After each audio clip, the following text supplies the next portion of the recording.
Okay, so welcome to this training talk on the new WMS that landed in the OCA. So we're gonna go through first a little introduction to understand where does this come from.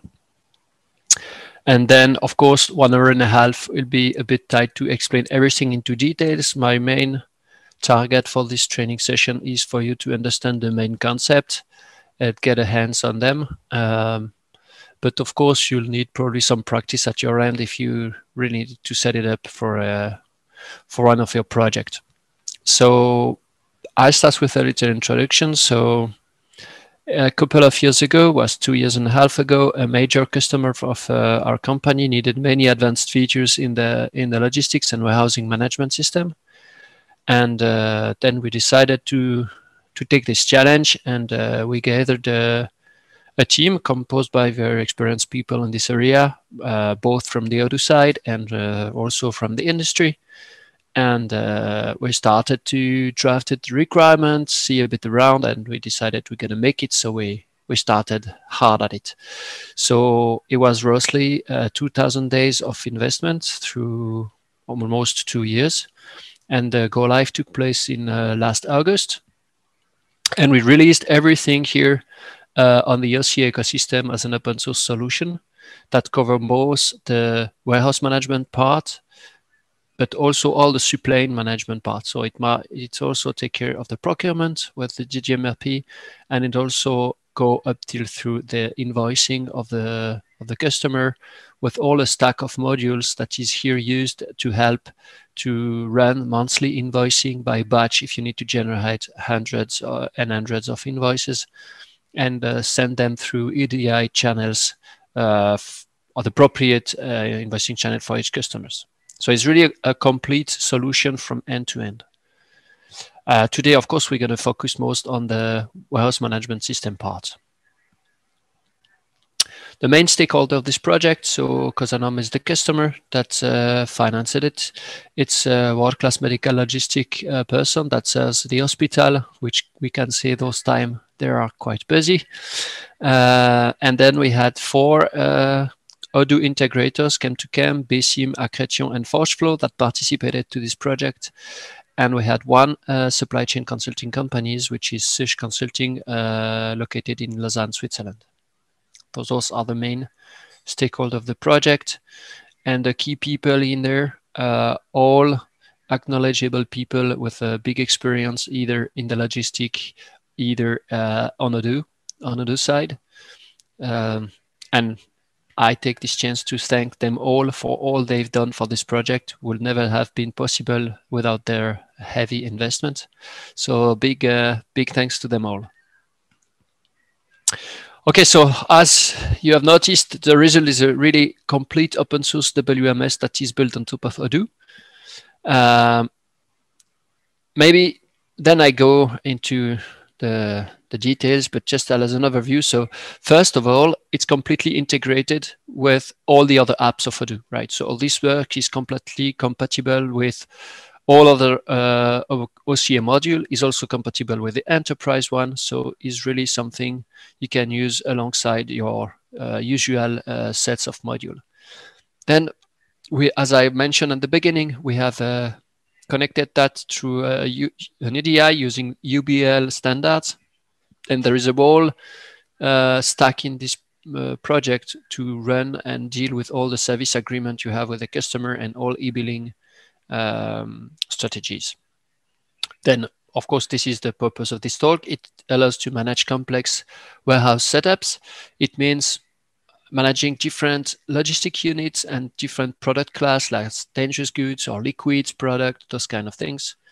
It's allowed to manage multi-storage and picking areas in the same place or in several warehouses. And it also allows to connect manual storage with automated storage. So it's really targeted to handle important warehouse. For the guide, it's really done through the barcode app, which I had a talk yesterday about it for only 30 minutes. it's really a new app that is targeted to guide the operator in an efficient manner to run all the operation. And it supports the zone picking, which is really a fantastic picking mode on big warehouses. And finally, it's helped to automate the decision with the DDMRP stack of modules produced by ForgeFlow. And that's helped really with the procurement part, but it's also have been used in this project for the internal replenishment of the warehouse, and it's absolutely a fantastic tool for this purpose as well. Before I jump in Odoo, I need to give you some context about this setup, otherwise it's hard to follow.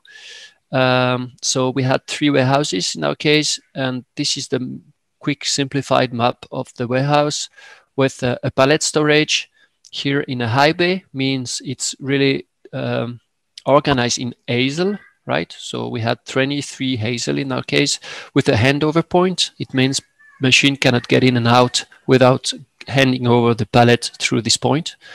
We had a vertical automated lift, which is a Cardex in our case. There's a shelving zone here separated in several areas, and a packing and output zone, and a receiving desk. That's mostly all about this little overview of the map. And then an important thing as well is we used in this warehouse pre-printed pack IDs instead of printing labels out of Odoo for helping speeding up things, and it's also eased a lot the operation to just get those rolls of labels pre-printed. I realized that it's a really convenient way to work. In order for this to be supported in Odoo, you just need to load the list of those pre-printed labels as pack in Odoo, and then it's almost done and it just works. Regarding the equipment, they had 3 main trucks. A reach truck, this is the conventional, I would say, the conventional truck for moving pallet around. This is the very narrow hazel truck. That's the one working in the high bay that could go to 23-meter high. And finally, a high-level order picker truck that really lift up the picker with the pallet to help pick in high positions. We had a vertical carousel, in our case with a Cardex. We had the measurement machines to help take dimensions and weight of boxes, and barcode scanners. They use in their case zebras, but they could use others. Then finally, the storage types. So in our case, we had to deal with liquid product, dangerous good product, standard pallet product, a shelf zone with different box size, and some places where we had a pallet position with a drill through for 2 or 3 pallets. And it's important for the setups of the replenishment mostly. So those are the storage type we had to manage. And then it's time to go on the more concrete stuff. So maybe this is an overall process. We're gonna get a bit through it in this order, but the procure and the purchase part, I will not really dive too much here. So those 2 points, we will assume they have been done, and we will start really to check this in the warehouse with the receive steps. So the procurement purchase part is done using the excellent DDMRP sets of modules. This helps really to know what to purchase when, in which quantity. It's a very efficient tool. I really like it very much. If you're more interested, I think you should contact ForgeFlow for more information about it. So I will personally start at the reception. So basically, the reception in our case, how we will do that. So in order to manage a certain complexity in a warehouse, at a point in time, from small to medium warehouse, it's okay to just receive product as is. When you start to be a bit bigger, you absolutely need to give every logistic unit that enter your warehouse a unique ID. Could be either a pallet or any boxes, but every logistic unit that gets in gets a unique ID where you can store all the information that is related to this box or this logistic units. And this is done during the receiving step. So everything that gets in your warehouse got a unique ID, and you store on this unique ID all the relevant information to be able to manage it properly. So that we will go through together. So the first thing we will do here is maybe first I will have to get a PO with you. I just do a very simple case in this. It's not really relevant what exactly we will do. So the first thing you notice here in this stack, we manage the package. This is the very important things. So package are managed at every level, at the sales level, at the purchase level, the replenishment level, on the peak, on the pack, everywhere we manage the boxes, because this is one of the key point, I think, also in this work, that people do need to touch and count the boxes and not the units, right? If I tell you to pick 105,000 pieces, it does not really help. If I tell you to take a pallet, it's much more convenient for you. So in order to achieve that, before I start with the receiving, I just make a little parenthesis on this work. So in every product, you have a set now of modules that allows you to define the different package that you have on a given product. And you do that in the standard product packaging of Odoo, except we have improved it a little bit. And now you define for every of this product how many, first you define the packaging you have. So for example, a retail box, a transport box, and a pallet, how many contain quantity. And it's going to tell you how many boxes is in another boxes. And on this master data here, you will also store some dimensioning information, especially relevant, for example, for the height of a pallet, because there's several heights usually in the storage place when you put pallets, some higher than others. And you may rely on this information to know where to put it away. And then another information you will see here is the storage type, and that we will go back on this information when we talk about the putaways. But what you need to keep in mind here is it is on the product packaging on each and every product that you will define in the system what is the storage type to use when you deal with a pallet of this product, right? And this will definitely help you speed up the transactional part. So I will do an example to make it more clear. So here I just ordered one pallet and I'm going to get to the reception. And here we have designed a dedicated reception screen. We may want to discuss a bit the design of it. I agree. If anybody could help to make it a bit nicer, I'm very happy with that. But for now, this is how it look like. The important is not how it look like. The important thing is what's the behavior here. So first of all, it's allowed to scan. If you have a computer connected with scanners, you can scan whatever product packaging code, barcode or product barcode to identify the product you're receiving on this order. If I would have several lines, I would be able to search here for the product.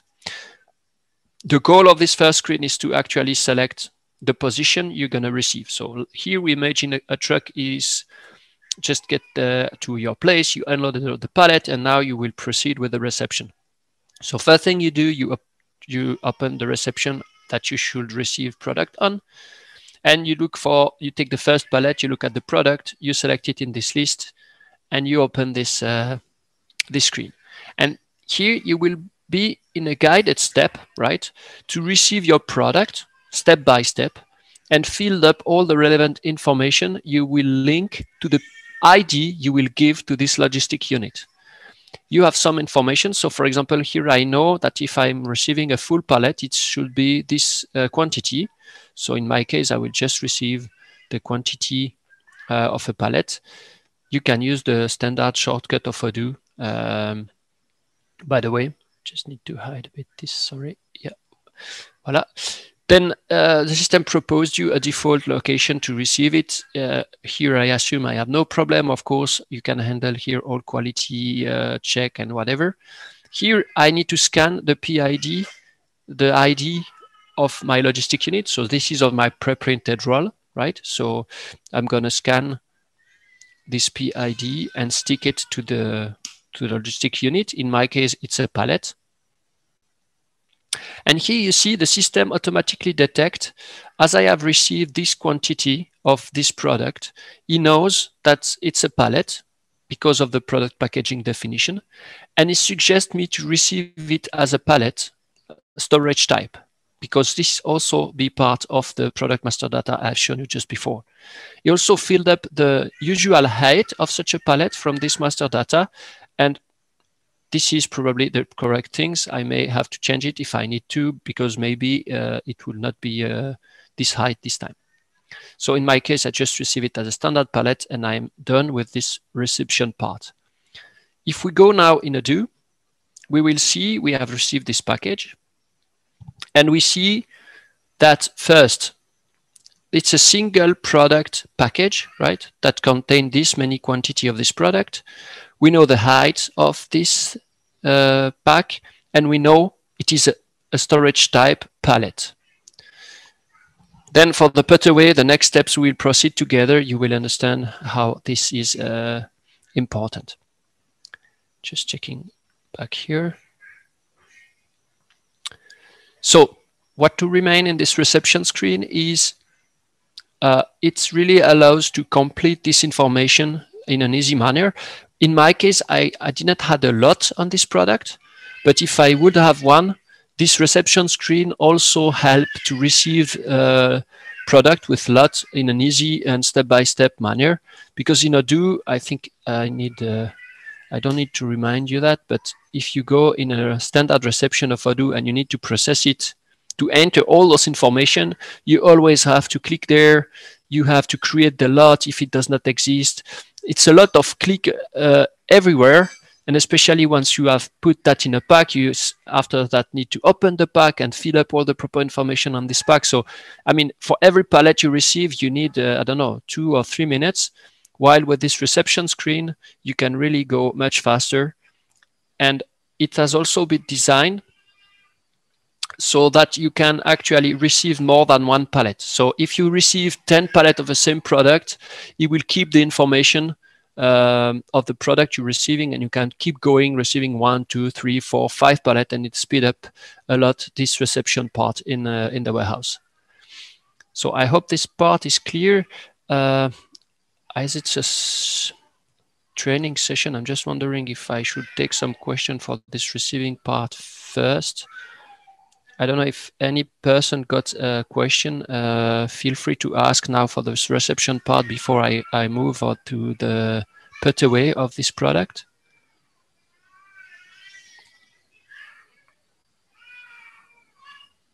I do not see any question here. Okay, so I move forward. In case you have any question, you raise your hand.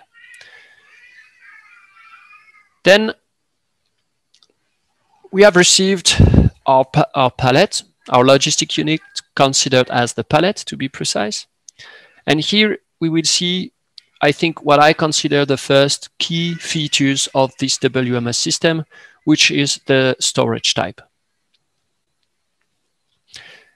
So the goal of the put-aways, first of all, the put-aways in the warehouse is really important. I mean, if you place a product from the first time at the best suited place, you save a lot of internal movement afterwards and a lot of time.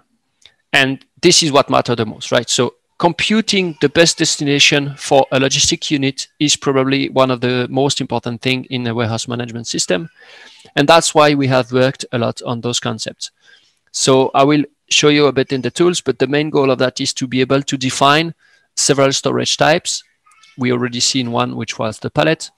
It's to help to deal with the characteristics of each and every logistic unit you receive. It is also about getting put-away strategies capable of taking care of the ABC storage class based on the product rotation. So high rotative product will be placed in a nearby location where slow movers will be probably put away in a far end of your warehouse. So those are the main concepts we will have there.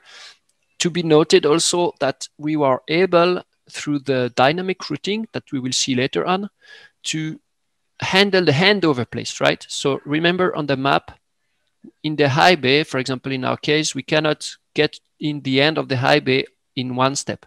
So we need to go from the receiving zone to the handover, from the handover to the final destination. And of course, if I compute the best suited place for a given pallet to be a certain position in this high bay, and I receive a second very same pallet, I don't want my system to send me to the very same place because it's already taken. So that was the real complexity, to be able to take care of the already planned move for a given destination location.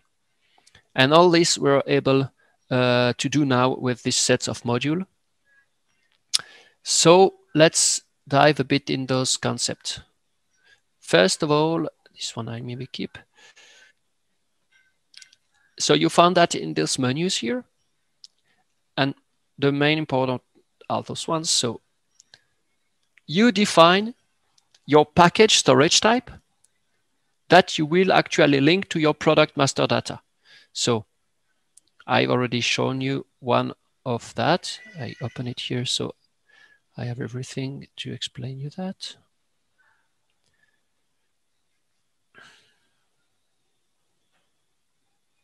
So here, so for every product packaging in your master data, you may define a storage type. If you don't, during the reception, you can always select that manually, but if you filled up the master data, the system will pre-complete that for you and you will save a lot of time. So the package storage type is defined on every product packaging. And you define what's your storage type. In my case, I have pallet, but I could maybe handle here US pallet and AU pallet, okay? From my clients, for example, I had liquid pallet and standard pallet position. I had shelf box. This is any kind of box, independently of the size in my case. So I assume any box will fit in my shelving zone. And then I have long goods and dangerous goods kind of package storage type. And then I have also different box in the Cardex. This is because in our case, the several trays we have in the Cardex are of several height and sizes. And these are all the different size of boxes we can put in our vertical automated storage. And then when you have defined the package storage type, you need in front of it to define your location storage type, what you will set on your location. So for example, if I enter first in this location storage type, let's take this pallet. What I can find here is what's the max height for this location storage type or the max weight. Those are constraints that will be taken into account during the putaways. And I can also express some restrictions of the putaway. So if I ask for only empty in this location, when I will affect this location storage type to a location, it will only allow us to put away on an empty location. But I could also say, put away, but do not mix product. In that case, you will try to find a place where I already have this product. And I can even tell that I don't want to mix neither product, neither lot. And then it will try to put that away in a place where I already have a product of the same lot, if any. And if not, of course, it always leads me to an empty bin. So in my case, my setup is, for this, I choose only empty. It means every time I have a pallet, I want him to bring me to an empty pallet position, which for pallets really makes sense, right? Because you don't want and cannot put a pallet on top of another. So that's my setup for this pallet. Maybe we could take another example together. The shelving bin.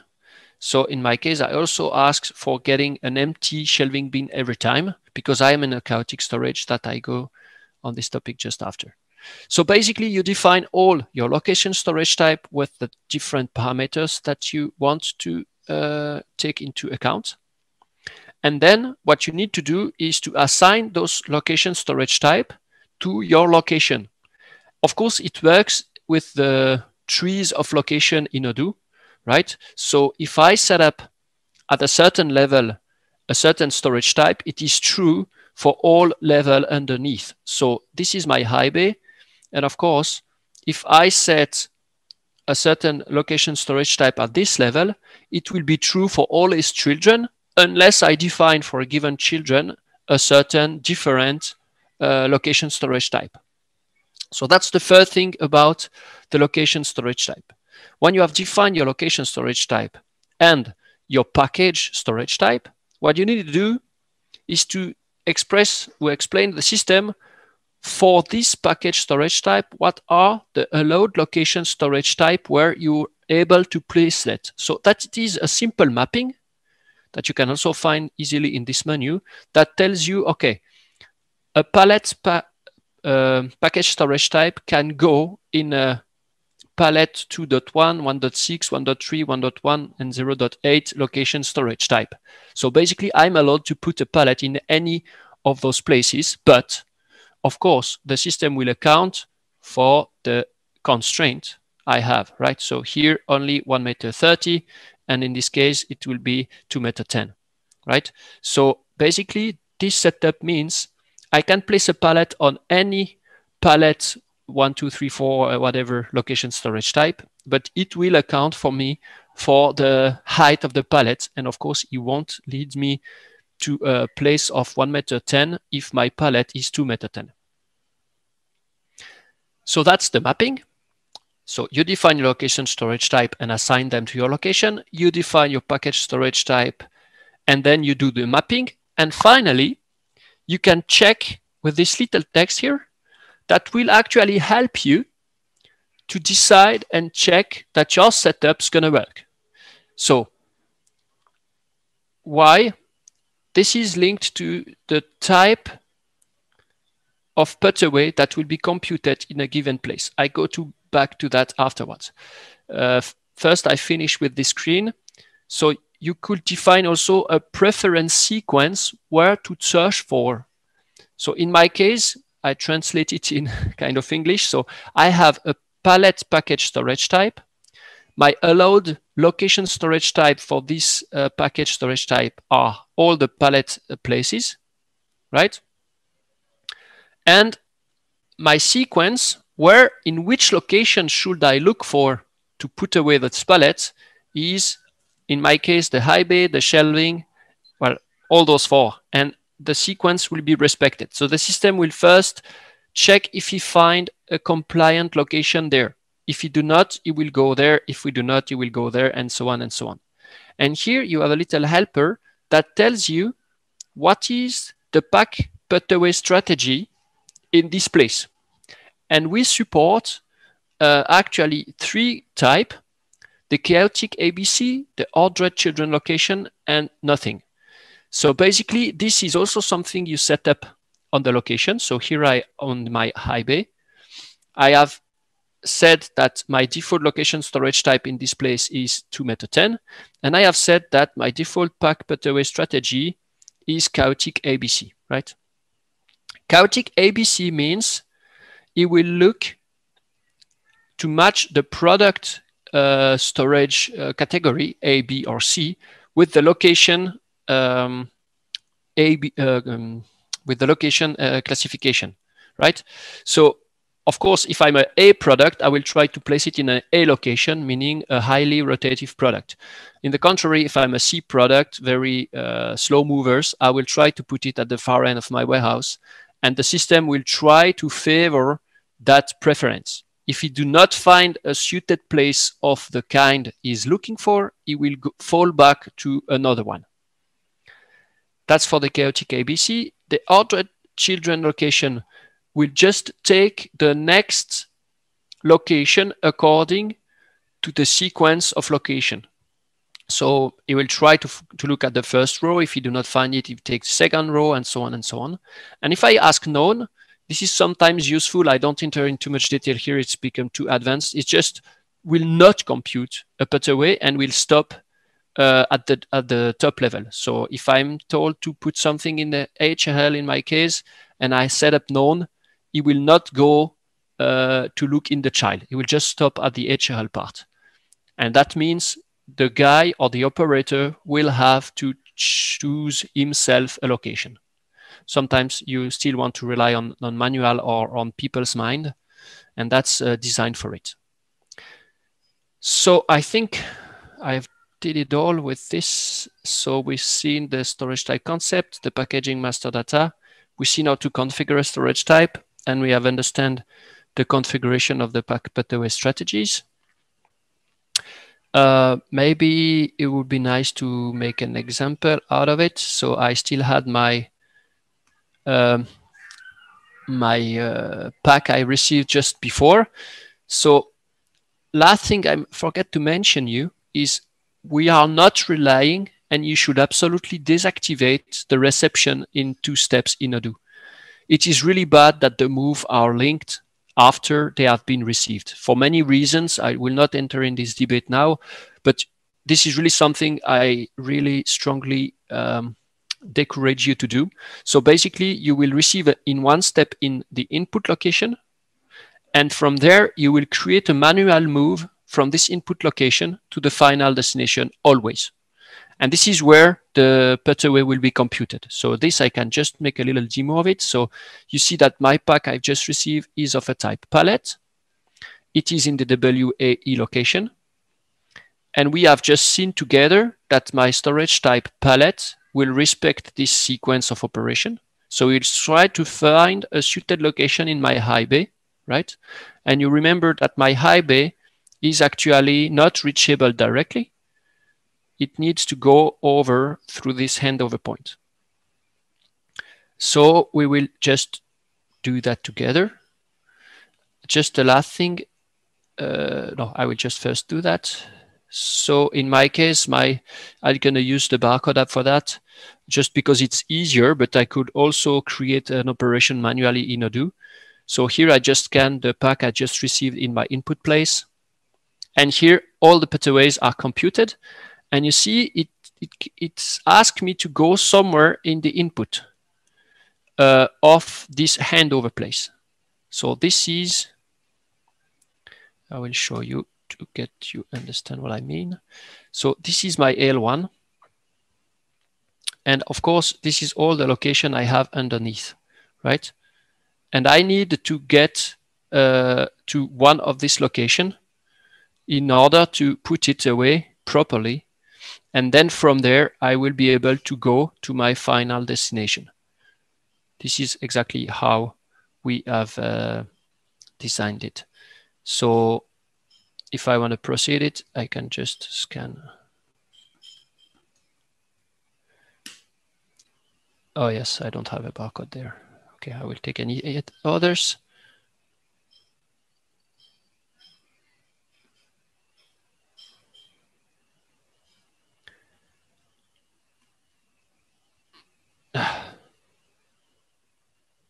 Yeah, I just do a stupid thing, sorry. I try to put it directly inside the high bay, which cannot work. Obviously, I need to place it on a child of this location. So I'm gonna get it again. Yeah, this is the in, and I'm not in the in.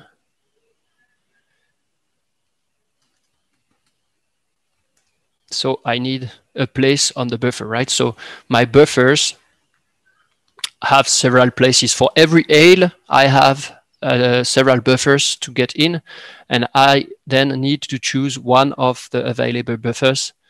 So that's the correct barcode I should use. So I place it on the buffer and it's done. And if I go in Odoo to check it, I could check in the Putaway, and I will find it done here somewhere.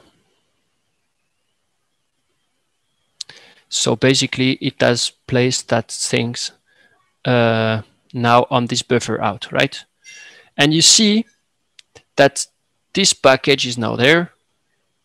And from there, I will be able to move it inside the high bay using another menu, but that's maybe not the purpose of this demo to do it right now. So last thing about this storage strategy, this little helper here that will actually check that with the setup you have made here, that means telling that the package storage type palette is allowed to go on this location storage type. It will check that the different location you have set there are allowed to act and really contain location of those allowed type. Because if you tell your palette goes in those allowed location storage type and the location you have set there contain none of them, and you don't notice that, then it's going to be very difficult for you to make this system work. And in that case, you will have a red mention like this, right? So in my case here, my FBG XL that is contained here, right, contain no location that is of a type shelving bin. Therefore, I have asked my system to look for places here, but I have no location of this kind. And green means it's all good, and orange means that it's okay, but you have restriction.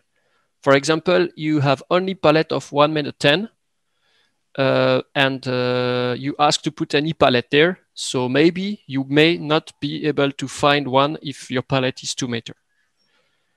So I think I've made the whole turn of this palette storage type and things. I hope those explanations were clear. So to summarize this, it really allows you to place the proper information on a unique ID you place on every logistic unit that hosts all the characteristic of this logistic unit, and then the Putaway will use that to compute the best suited destination for the product. Okay, take order. So here, well, it's not really directly linked to the logistics, but it is still in a certain kind. So I just take a few minutes for explaining that here. So first of all, there's a couple of work we've done to help dealing with the business rules and the cutoff times and the grouping of order. So those are the main topic we have here. So first of all, this is not really related directly to the WMS work, but I mention it because it may be useful to some of you. So first of all, we use the excellent module sales exceptions. Why I do not have any here. That will help you to trigger exceptions, right? And block orders in draft if they do not respect certain business rules. So this is really a very convenient way to check that everything is okay before an order gets confirmed. And it really helped to for the company to fix the problem, the root cause of the problem, before you confirm whatever wrongly configured order, and then you have to deal with the problem afterwards. So this is really a very nice module based on base exception module as well, and allows you to actually build up exception at a Python little function to help you trigger, and it's computed at line level, so you can even know what line is in exception here. And you will have all exception that contain that is concerned by a given order at the same place. So this is really convenient to know all the problem you have to fix on a given order. So this is just a little insight with these business rules. And then the second aspect is everything related to the delivery time.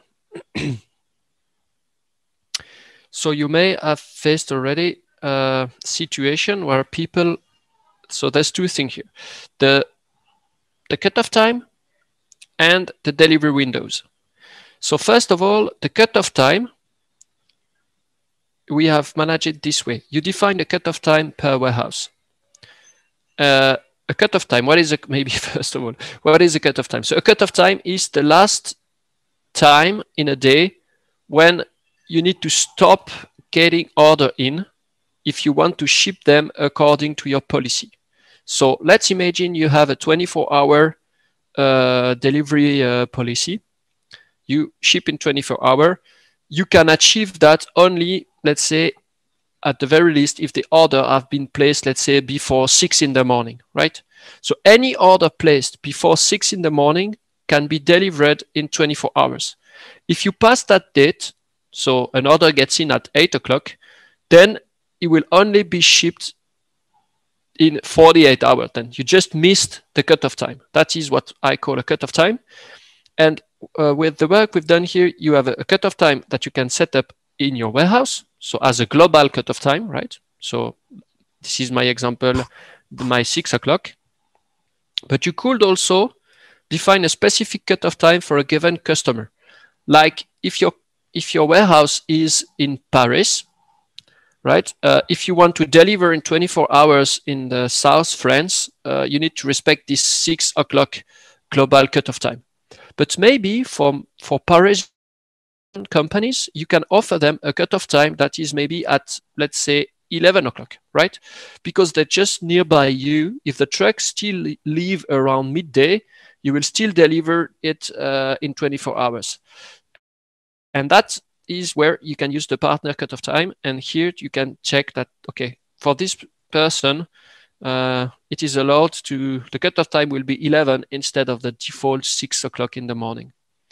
So basically what we'll do, this cutoff time, is it's gonna schedule the date and the time of a delivery to the next cutoff time for a given order. So if I'm placing an order now, it's 12:13, and this is my cutoff time. My next delivery will be planned for tomorrow 11, right? Because I've just skipped and overpass this 11 cutoff time. So my next available window is for the next day, basically, right? So this is what we call the cutoff time.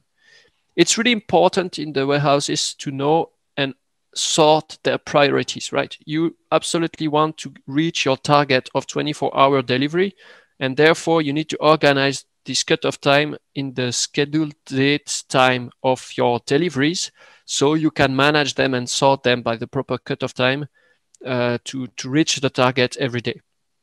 That is the cutoff time. And then there's a second thing that we've done is the delivery window. So the delivery window is actually helping to know when a customer is delivered. So default is anytime. That means there's no preference, and the person can be delivered anytime in a day, any weekday, anytime. But you could define delivery windows, right? And if you do so, you can tell the system from which time to which time the person can be delivered on which day, right? So for example, I can be delivery on in the morning on Monday and Wednesday, and the whole day maybe, I don't know, imagine this setup, the whole day on, I don't know, let's say Thursday, right? So in that case, this customer will be or is allowed to be delivered from in the morning on Monday and Wednesday, and from the whole day on Thursday, but it cannot be delivered on Friday, and on Monday or Wednesday afternoon is neither delivered on Tuesday. You get it. So this will also compute the schedule date of your delivery, not only according to your cutoff time, but it will also account for the delivery window. So this is very useful. For example, if some of your customer got weekly deliveries, right? So he's delivered every week on Tuesday and Friday, then you can set it up like this, and the guy can order every day of the week, right? But the delivery will be scheduled automatically by the system on its next delivery day. This is basically what this delivery time window will do. I hope my explanations are clear. And of course, those two things with the delivery time window and the cutoff time are of course compatible one to each other. So if you pass the cutoff time, let's imagine you order on Monday at 12, you will not be able to be delivered on 24 hours. Therefore, the system will plan it for Wednesday, right? In respect of your cutoff, which is 11. And the last thing to understand about this is how we model that in the date time of the Odoo. So I will need to take an order for this. So we have defined as a convention that the expected date of an order is always the date that the customer expects the goods. So this date will respect the delivery window of your customer. And we have defined that the date that is scheduled in your delivery is always the date at which you need to prepare it in order to reach your customer place on time. And in my case, my cutoff for my warehouse was not 6, but my general cutoff time for this warehouse is 9. So everything is always scheduled for 9 o'clock. Except, of course, if the customer lives nearby this warehouse and may have a cutoff at 11 instead. You will see that this is important information in the release of our formation for our next topic. So I hope I was clear about these delivery windows. And now we will have to enter the second and third big topic here.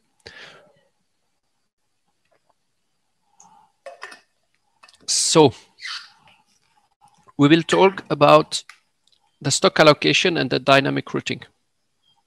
Those are two new concepts that really are a game changer in the way you can run logistics with Odoo. So first of all, what does this allows you to do?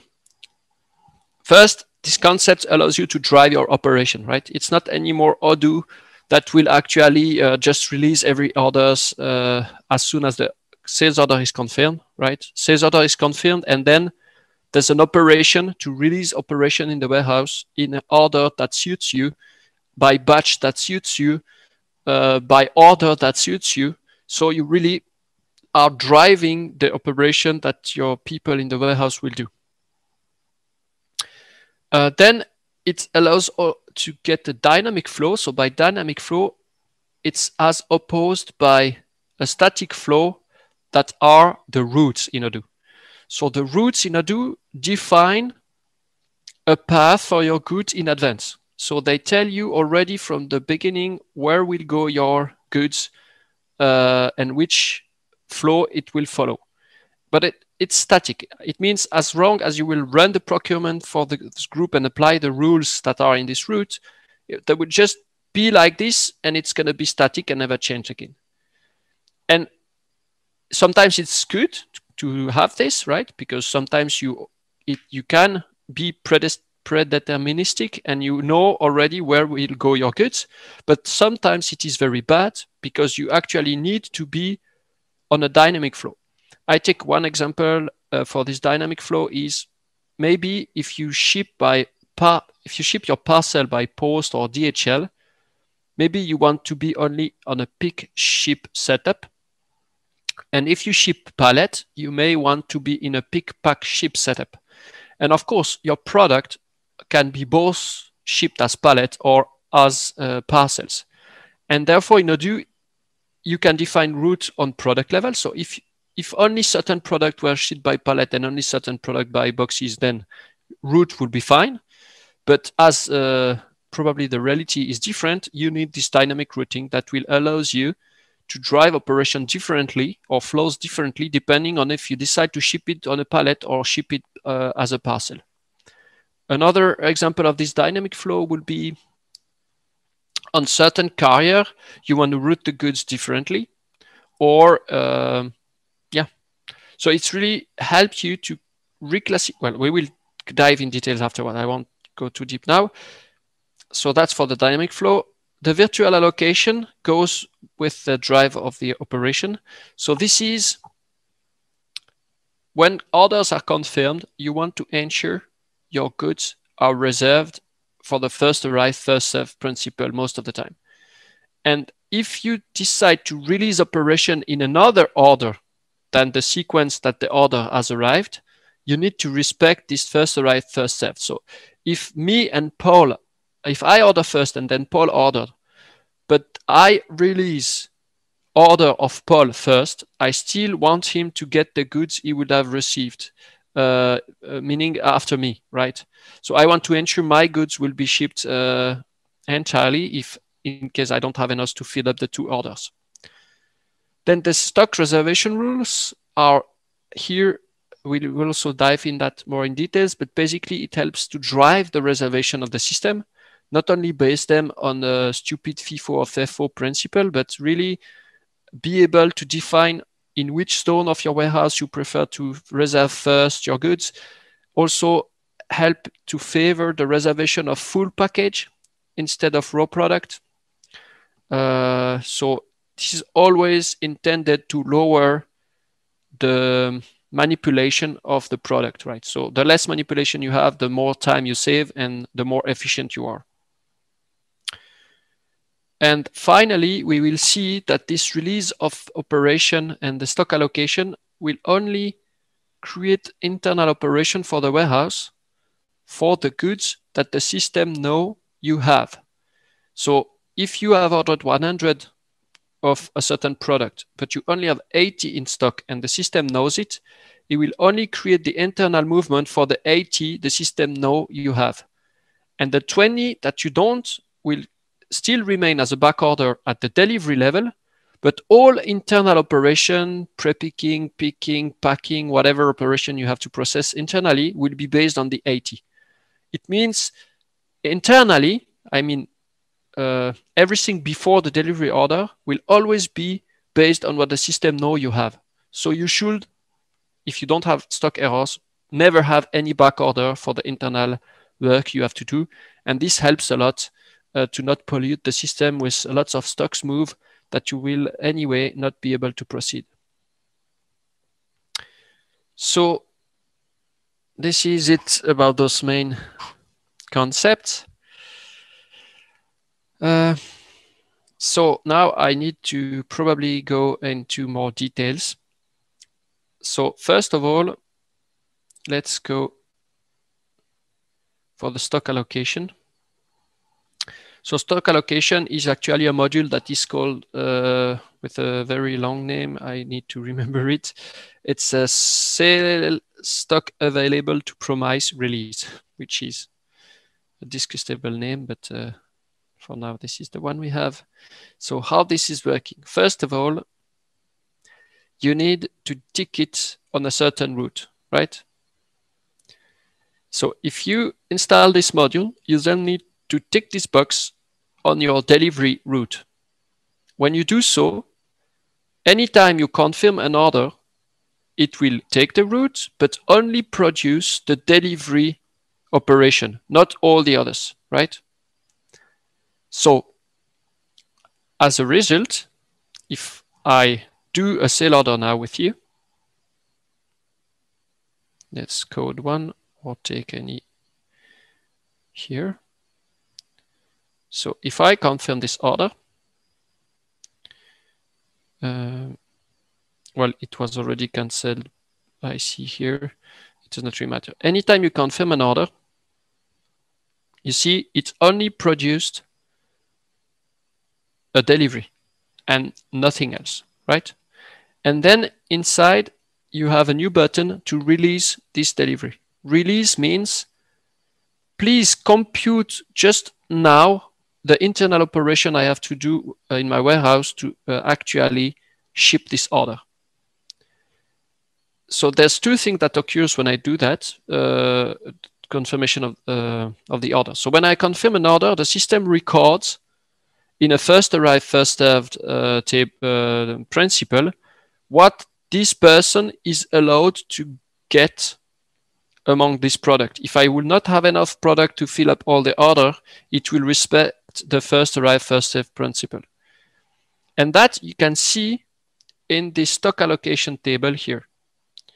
So it is actually a dashboard that allows you to see for every delivery. So here it's moves that you see. So you can group with whatever grouping that is convenient for you. And it computes for you what's the initial demand that this person has ordered and what is actually the quantity you can promise, right?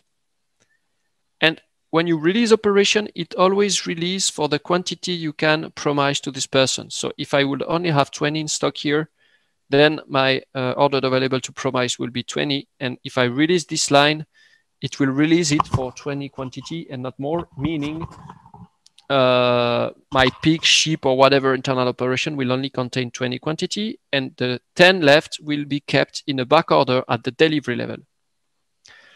So basically, this stock available to promise or stock allocation will record the allocation of stock on a first arrived, first served principle, and second, allows you through this screen to drive your operation and release them as it suits you. So here, every company would have another strategy. Some will release those operations maybe by, I don't know, geographical zone, right? So every person in Paris first, and then all the person in East France, and then all the rest. But they could also, in other company, maybe release that by carrier, right? So I have FedEx that is getting early on my place than maybe, I don't know, UPS. So I will release FedEx order first and then only UPS. And the number of order you release is also up to any context, right? Sometimes it's very good to release small batches of a few order, and sometimes you want to release big batch of order. It depends really on everyone's context.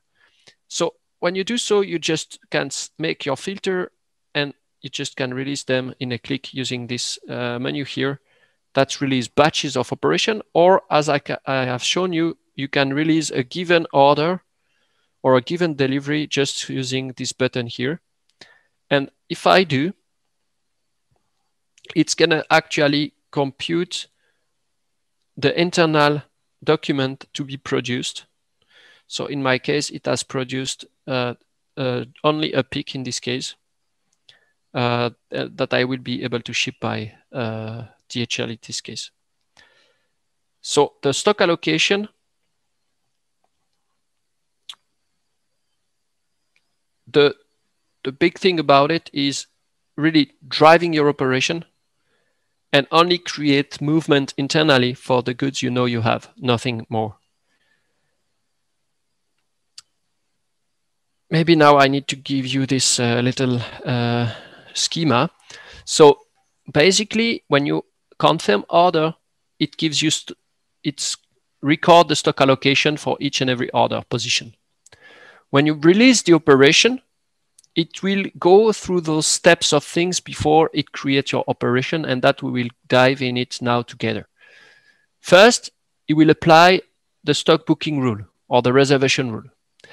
Then it will really book the final stock. And finally, this will trigger the dynamic routing. A couple of things more to mention here. I forget to tell you.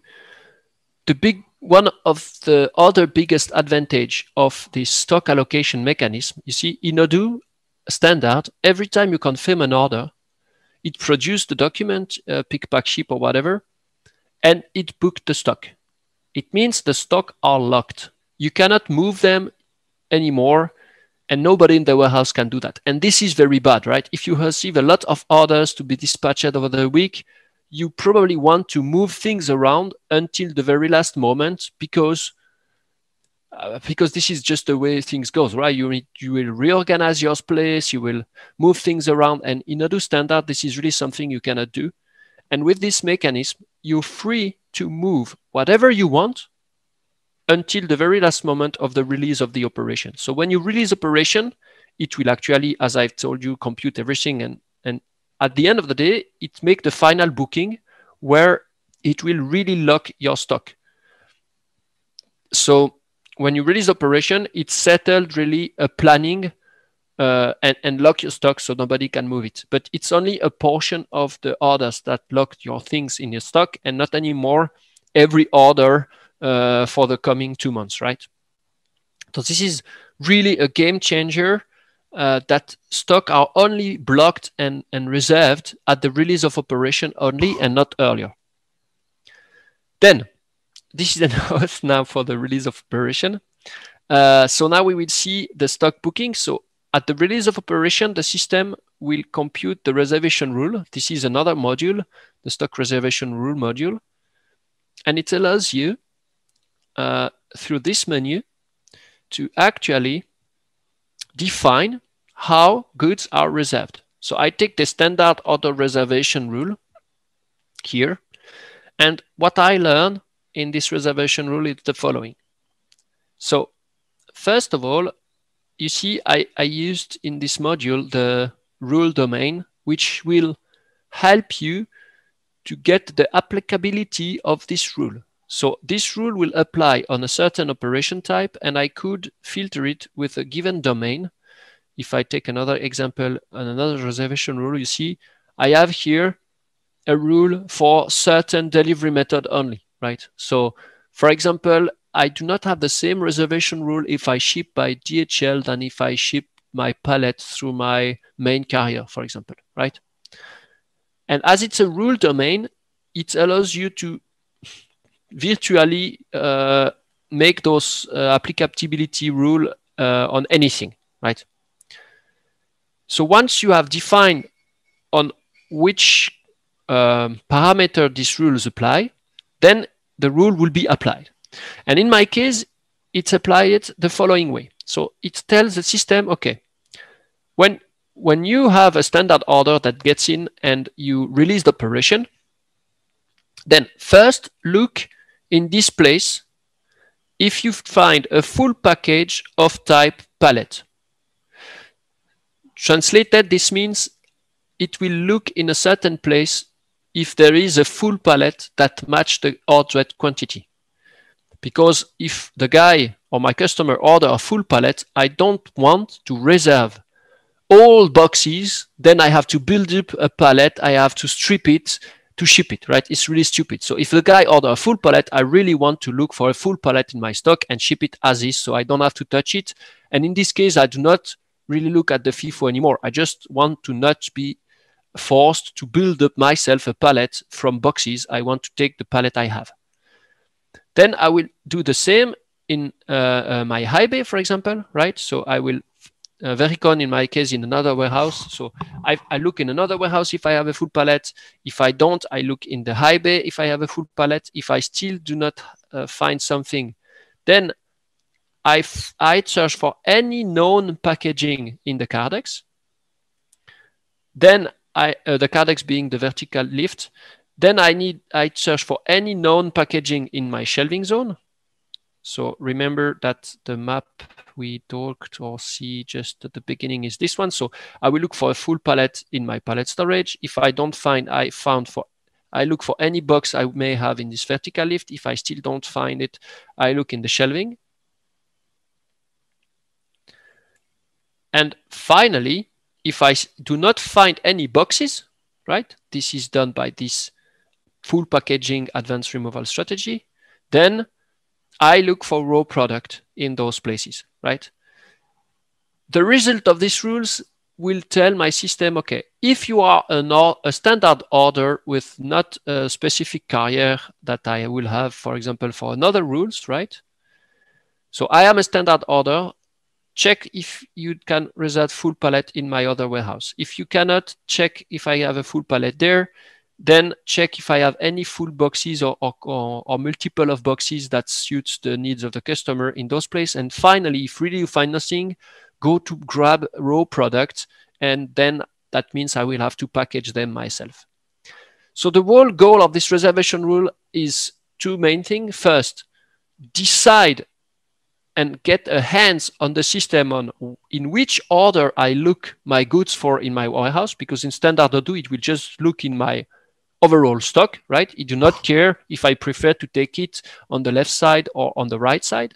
And the second thing it really brings is it allows to favor packaging or non-packaging of product to lower the manutention and of course, at the end of the day, save time. So we always get back to the same thing in this system, is to save time in this time for the operation. So those are the reservation rule. And of course, you see, I have plenty of them depending on certain domain. I won't enter into details too much, but maybe a last thing on it, you can separate what will serve for order or for replenishment. So for example, one applicancy of this will be for order, for customer order, you are allowed to take in the high bay only full pallet, right? Boxes will only be taken in the shelving or in the vertical lift. But for the replenishment move, right? So I have product in my shelving that I have also pallets of the same product in my high bay. Then when I trigger a replenishment in my shelving to be pulled from the high bay, then of course I want to be able to reserve the boxes in the high bay, but only if it is for replenishment purposes. And that you can also do in those rules because you have this applicability domain here that helps you to separate. You see, for example, here, when I am using this replenishment pre-picking things, so when I'm replenishing, then I am allowed to take any known boxes in the high bay. But you remember the first rule I've shown you for order picking, my high bay is only allowed for full pallets, right? So this helps to differentiate what can be reserved in which context. That is all for the reservation rule. So now, at the end of this reservation rule, it really actually make the stock reservation, and that lock the goods as in standard Odoo. And that will then trigger the dynamic routing. So the dynamic routing is something you find in this menu. And it is it's one of my favorite modules in this stack. It really allows you to do magic. It's like route, except it's applied dynamically on a current context. And it allows you to do basically several things. I will try to guide you through. Maybe I should take a more simple one first. Try to find a good, easy example. Maybe this one. So first thing this dynamic routing helps you to do is to reclassify moves in operation type. So you know that in Odoo, when the routes are applied, this is in the route that you actually define what operation type will be used for a certain route. So for example, if I look at this route, the system tells me, well, you use pick initial operation type for moves that goes from stock to output, and you use delivery order operation type for move that goes from output to customer, right? And all the routes define this in advance, which is for a lot of cases very good and okay, right? You're happy, you define it as a hard rule, and it's always applied. Now, what if you have goods, the same product that is stored in your pallet storage place, in your vertical lift, and in your shelving? So imagine I have a given product, I store tens of pallets in my pallet storage place, I have a couple of boxes of it in my vertical lift, and I have big transport boxes of this very same product in my shelving zone. When someone will order me something, if the guy ordered me pallet, because of the reservation rule, I will book them in the pallet storage place. If the guy ordered me little boxes, I will take it from the vertical lift. And if the guy ordered me the big transport boxes, I will take them from the shelving, right? That we have seen with the reservation rule. Now, you agree with me that it's not the same machine that will grab things from the vertical lift or from the shelving or even from the pallet storage place or from the high bay. So it's kind of obvious that I don't want these moves to be classified in the same operation type in those three cases, right? So if they are taken in the high bay, I probably want to classify them in something called like, I don't know, peak high bay. And if it is taken in the shelving, I want to classify them in something called like peak shelving. And this is especially true since it's probably not the same machine that will process the peak in the shelving that the one that will process the peak in the high bay. And that with the root of Odoo, I'm completely stuck, right? As it is predeterministic, it's set from the very beginning and then it does not change. And this is where this dynamic routing gets into the place. And that's the first purpose of it, right? So it allows you to, it is always triggered on move assign.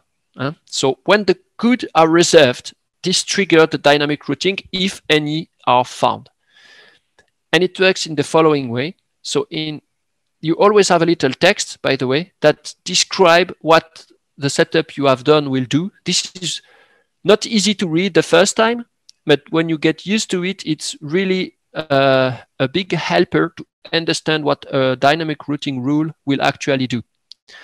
So it is a bit the same than the reservation rule just before. So you have an applicability first. So it's always apply on a certain operation type. And then you have the routing rule that you express to tell the system how the things should be reclassified. So in my case, it tells, okay, if any movement you find in this peak initial operation type, and then go through those rules. So in my case, right, it tells the system to reclassify those moves in peak ver AJ operation type if the source location of my move is internal EG, and it will get to the output vericon. Well, I realize it's not so easy to explain. So basically, I forget to mention something important. The reclassification or the dynamic routing is based on where the goods have been booked. So if I booked my goods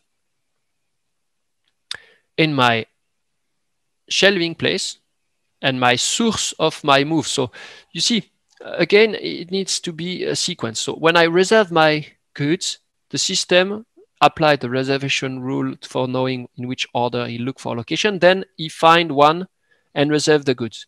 Then my move get a source, which is the bin that is located somewhere. Like I have find the proper goods according to your reservation rule in the shelving zone, right? Now I know I'm going to pick that in the shelving zone. Then it trigger this dynamic routing and it says, okay, you have found it. I will tell you this example because it's really be. You have found it somewhere in the shelving. Okay, so please switch this move not to be kept in peak initial, right? Do not leave this move in peak initial. Peak initial, remember, is the one that is given by my route. Now maybe I should get this other tab here to get you to understand that. 1 minute. So my route, you remember, is a static definition, always produce the same result. And you remember that everything is always classified in my peak initial in my case, right? So the route tells, well, classify everything in a peak initial, whatever. Then apply the reservation rule. And then when you have something in the peak initial, on the assignation of the move, apply those reservation rule. And here I tell my system, okay, if the source of the move is in the shelving, so basically I have found the goods to be reserved in the shelving, please reclassify this move in peak shelving parcel instead of peak initial, right? This is basically the first thing that will do this dynamic routing. So first purpose of the dynamic routing is to classify move at reservation time in another operation type according to your definition. And this helps to say, okay, I want to classify things to pick in this shelving zone in a certain operation type. Maybe I have another operation type for the vertical lift, another operation type for what's in my high bay, right?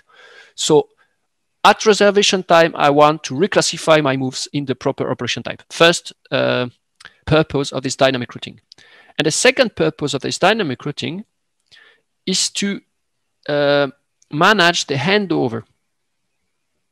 So a handover is this place here. You remember, for very frequently in warehouses, you have some machine that cannot reach another place, so you need to switch a machine for another operation. So you have to hand over something somewhere and then take it from here to another place. And that's not so easy to achieve. And thanks to this dynamic routing, this has become very, very easy now. So you can just define in your dynamic routing, I will show you.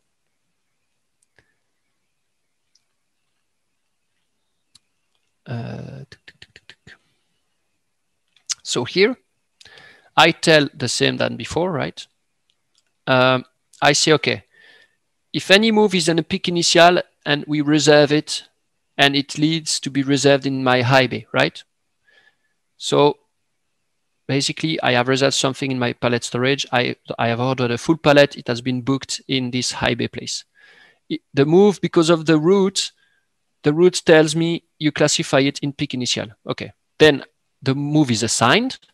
Then it triggered the dynamic routing. I'm in pick initial, so these rules apply. I'm in a pick initial and I'm sourced in the high bay.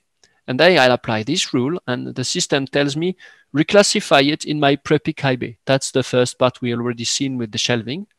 The new part here is the default destination of my pre-pick high bay is not the output as my route told me, right? So you remember my route told that it's from stock to output, right? But my pre-pick high bay has another default destination, which is this UGP out. My UGP out is my buffer, my handover point here. And this dynamic routing tells you, well, if your default destination is different from the default destination of your move, being in my case output, you add a move between this place, my UGP out, and your final place, which is the output. And with this trick, at move assignation time, the dynamic routing in this case will do two things. First, it will reclassify the move in pre-pick high bay. And second, it will add a move. It will change the destination of the move, not being output anymore, but being UGP out, my handover place, and will create another chained move from this UGP out, my handover place, to the original destination, which was output. And this is, if you read it carefully and maybe 3 times, what's written in this message here, right? So it will help you to understand how those conditions are applied and driven. It's not so easy to explain. I hope I was clear. So I will try to summarize this up a little bit. So first, stock allocation, only finally book your stock and block them when you release operation, allow to drive the operation in a certain sequence, and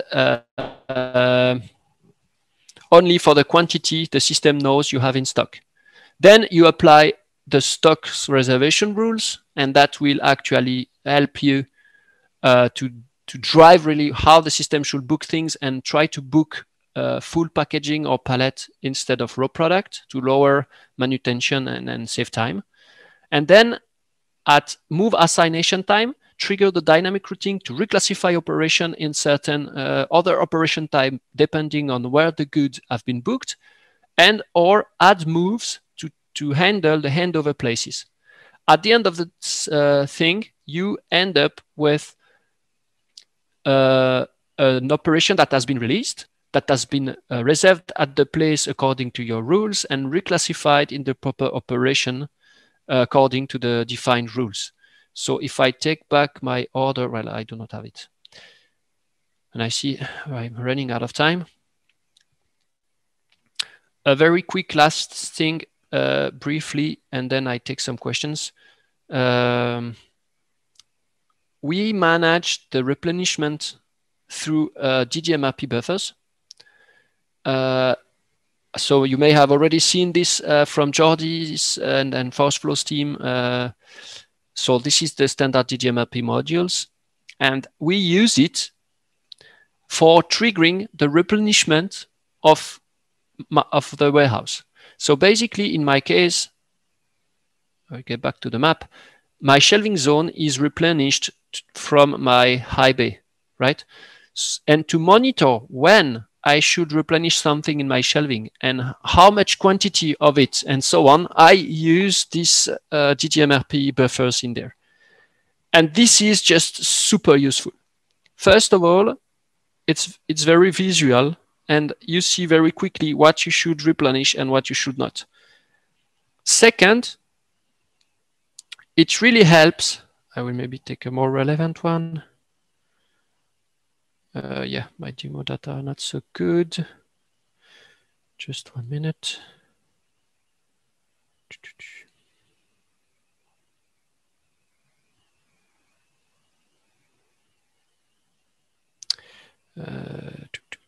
Maybe celui-là. Okay, whatever. Not the best example, but for what I have to say, it's okay. So basically, the purpose of this DDMRP, I cannot explain in a few minutes. What we could probably guess already is on this screen, it's the dashboard of the replenishment. Everything that is red, you probably need to care about it. Everything that is green is probably okay. Everything that is yellow needs some love, but it's maybe not urgent, to make it very quick. Then it helps the guy in the warehouse to perform the replenishment. And what's very appreciated here is, again, you see, we manage the packaging, right? So this is very super useful when you have a shelving zone. You want to replenish the known boxes, right? You don't want the replenishment rule because you want to trigger it by multiple of known packaging, right? So you do not end up to open boxes to trigger your replenishment to the shelving or picking zone. Then another super useful things is the storage capacity limit that helps you to manage the capacity of your shelving zone, so you do not bring too much goods there, neither. And finally, we have an auto procure mode, right? So when you know your setup is good, you can ask the buffer to automatically trigger the replenishment for itself every time you need it. And that's very useful for high roller products, for example. You can just tick this box and the system will just automatically trigger the replenishment at the time you need it. And of course, in that case of a warehouse, the replenishment is probably maybe sometimes even done several times a day. And therefore, this is really super cool to save people's time. I did not have much time to go too deep in this procurement part. But well, we're running out of time, so I need to skip some part of it. For the prepare order, this is done using the scanners. And here, I must say, you should probably get to the other talk I made on the barcode scanner, especially. Maybe a little insight that was important in this regard is this barcode app is entirely configurable from the backend, and all the menu you see here and all the profile that you have to choose and so on, right, is all set up in the backend of Odoo, right? So you can really name the menu as you please, organize them by profile as you please, and assign them a certain operation type to process. And this is really super cool. So it does not rely anymore on the operation type that the transactional world of Odoo forced you to or tells you to do, right? So this is really how you classify moves from a transactional perspective.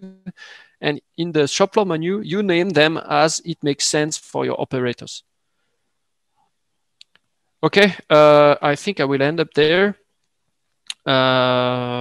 Maybe Well, you find in the presentation, I will give you the link on this, the main repo when you can find the work we've done. You also have a link to the video I've presented during the Odoo experience on this topic.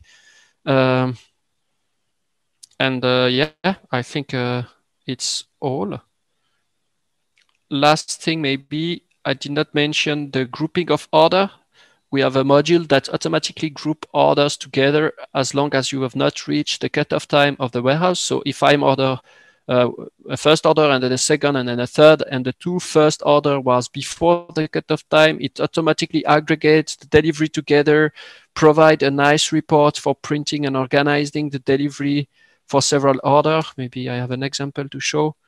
This is really a super wanted feature to lower also the operation in a warehouse, to be able to group orders in a same delivery. And then you have a delivery slip that will make sections by order. So the person will be able to see, okay, for this order, I have that, and for that order, I have that. Okay, I think I have to end up that. How do I quit this? Stop sharing screen here. So I think I'm good. I have reached my time limit, I think. Oh, I have still time. I have still 30 minutes. So maybe I take questions now and I see how many questions we get. If we still have time, I can continue to dig on a few topics. So I am listening to you.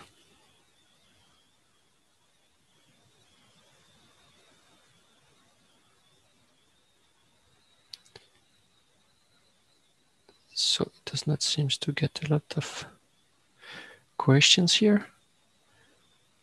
But anyway, we are reaching the end of the allowed time for the talk. I hope you appreciated the presentation. I will have to eat something now, and then I will get back on the Discord channel to take any of your questions if you have any of it. Hope you enjoyed it. Sorry, Joël, my micro was muted. Don't hesitate to join us on Discord if you have any question, because I don't see any question in the chats right now. Okay. So maybe we'll let you.